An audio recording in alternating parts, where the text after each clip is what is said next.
Holy, holy, holy. We are now entering into the Spirit of the Living God ministry, where He walks into your room and does what only He can do.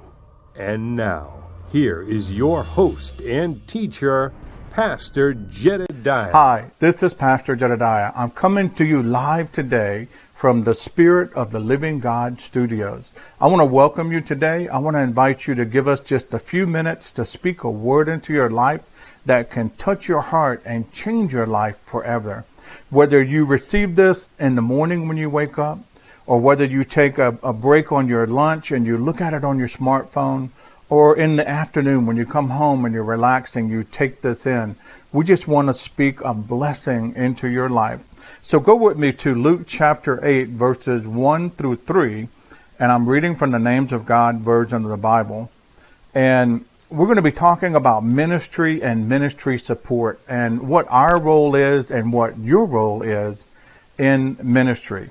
Let's look at Luke chapter 8, starting in verse 1. After this, Yeshua traveled from one city and village to another. He spread the good news about God's kingdom. The 12 apostles were with him. Also some women were with him. They had been cured from evil spirits and various illnesses. These women were Mary, also called Magdalene, from whom 7 demons had gone out; Joanna, whose husband Chusa was Herod's administrator; Susanna, and many other women. They provided financial support for Yeshua and his disciples. Imagine that. Can you imagine that? Here we have the Son of God, Jesus, Yeshua HaMashiach himself, he who would cause blind eyes to see, he who could heal the sick, he who could pray and the bread and the fish were multiplied to feed thousands and thousands. But amazingly, we find in this passage that Jesus had a group of financial supporters, and they were business people. They were people who were in business, or they were married to people who had businesses, or they were administrators, skilled people who knew how to earn an income and make a living. They were administrators in government. And some of them were people who had been healed of diseases, and they had been blessed by having demons cast out of them. These people followed Jesus and his disciples around. And not only that, they were the ones who attended to him. They cooked the meals. They helped take care of the details. They were a blessing to his ministry. And so, in today's world, it's really, really important that we understand that it does require finances to be able to operate and do a ministry. For example, we work with native pastors in the world's hardest places. And through them, we touch the lives of orphans and widows in their affliction. Well, guess what? It takes finances. It takes finances to be able to send them finances, to be able to put those funds into their hand so that they can purchase the food and the health care and help provide for the education of these children that are so needy in the world's hardest places. It takes finances. I find it extraordinary that God, the Father, had this model in the ministry of Jesus. Jesus could have just as easily said, clicked his fingers and had $1 million at his disposal. He said he could have legions of angels at his disposal. So surely any resource that he could have needed or wanted, he could have clicked his fingers and prayed, and that would have appeared. But there's a secret locked in this passage. These people who provided financial support for Yeshua and his disciples were some of the most blessed people on the earth. Their names are written in the Bible. They're mentioned by name. Why? Because they had giving hearts. They were skilled people who had a heart to earn money in legitimate ways. and to sow that money into the ministry of Yeshua and his disciples.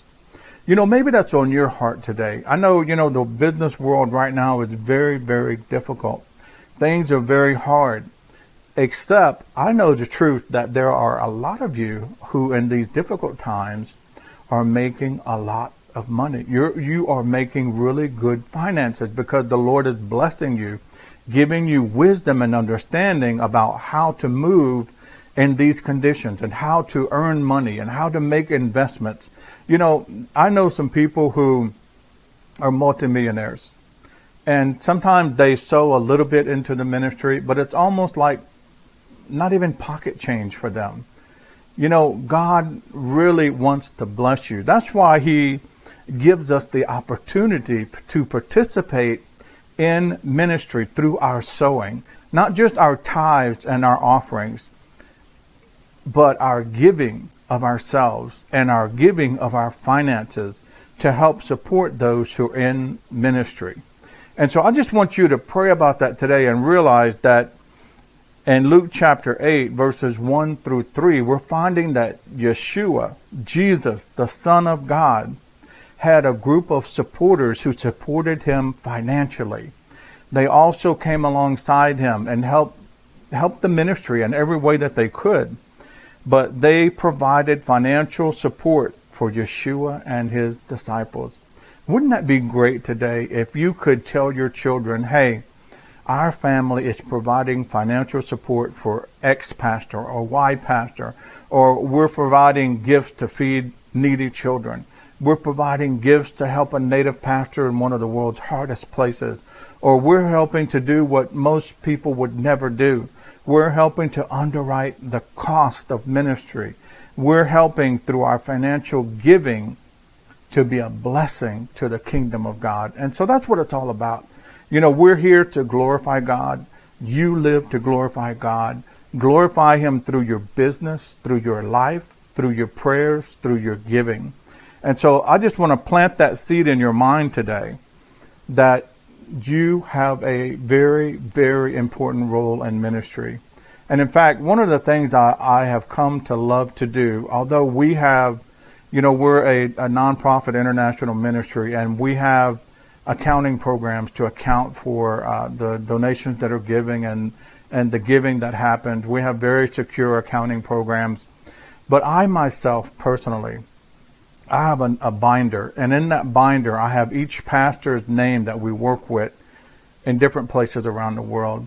And so when people donate to that pastor, or they give an offering for that pastor or for the children that are under his care, I love to write in under that pastor's name the date, the source, Yahweh Jireh, God our provider. Who did he touch to give?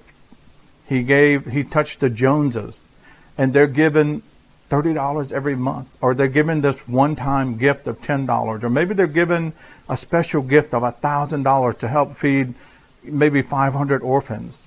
And so to write that in that ledger and to enter it into the income column, and then to take it out in the expense column when that money is transferred overseas to those pastors, and to log in those transfer numbers, I tell you, it's just a blessing, because in that process, I get to pray for the pastor, for the children. I get to pray for the donor, the person who is participating in the ministry through their giving and their prayers. And I know you probably desire that. You desire that there be a pastor who is tested and true and tried, who will pray over your offerings. A lot of times we maybe hit the donate button, we send the money, we never hear anything back. Or if we don't watch it, we'll get into one of those business type ministries where, you send one donation and all of a sudden your mailbox is just flooded with constant mail and constant promotion. And I'm not knocking that at all. We don't operate that way. I have this very, very, very strong leading to not convert this ministry into a business. You know why? Because Jesus didn't. Jesus never converted his ministry into a business, but he had business people who supported his ministry. And I believe that is the right model, the model given by God, the model that Yeshua, Jesus, walked out in his own ministry. That's the model that we want to follow. That's the model that we're choosing to follow. We give away so much for free. We give away everything for free. You know, these lessons, these videos, they all take time in the studio, and we give our time and we give it for free. We don't want to convert anything into a pay system. And so I just want to ask you to keep that in mind, and I want to pray with you right now. And I just ask that you bow your head and pray with me. Heavenly Father, we come right now, Lord God. We give you thanks because you are holy. You are our Yahweh Jireh. You provide for every need, not only for ministry, but for life. You provide for every person watching who is in your kingdom. You provide even for the animals and the birds. You provide for the smallest insect. Lord God, you are the provider. Abraham said that you are Yahweh Jireh because you provided. You provided. And so you ask us, Lord, to give that there might be bread in your house. You say in the book of Micah, you can test me in this. This is one of the only things that you ever said that we could test you in, is in the bringing of the tithe and the offering. You said, bring me the full 10%, because if not, you're really not bringing me a tithe. The tithe means 10%. So he said, bring me the full tithe that there might be bread in my house. You can test me in this. See if I won't open the windows of heaven and pour out upon you such a blessing that you will not be able to contain it. Hallelujah. Lord God, we thank you for your mighty blessings. We thank you for health. We thank you for finances. We thank you for wisdom, knowledge, understanding, revelation, power, salvation. We thank you for everything, Lord God, with a heart of thankfulness. In Jesus' name, amen and amen.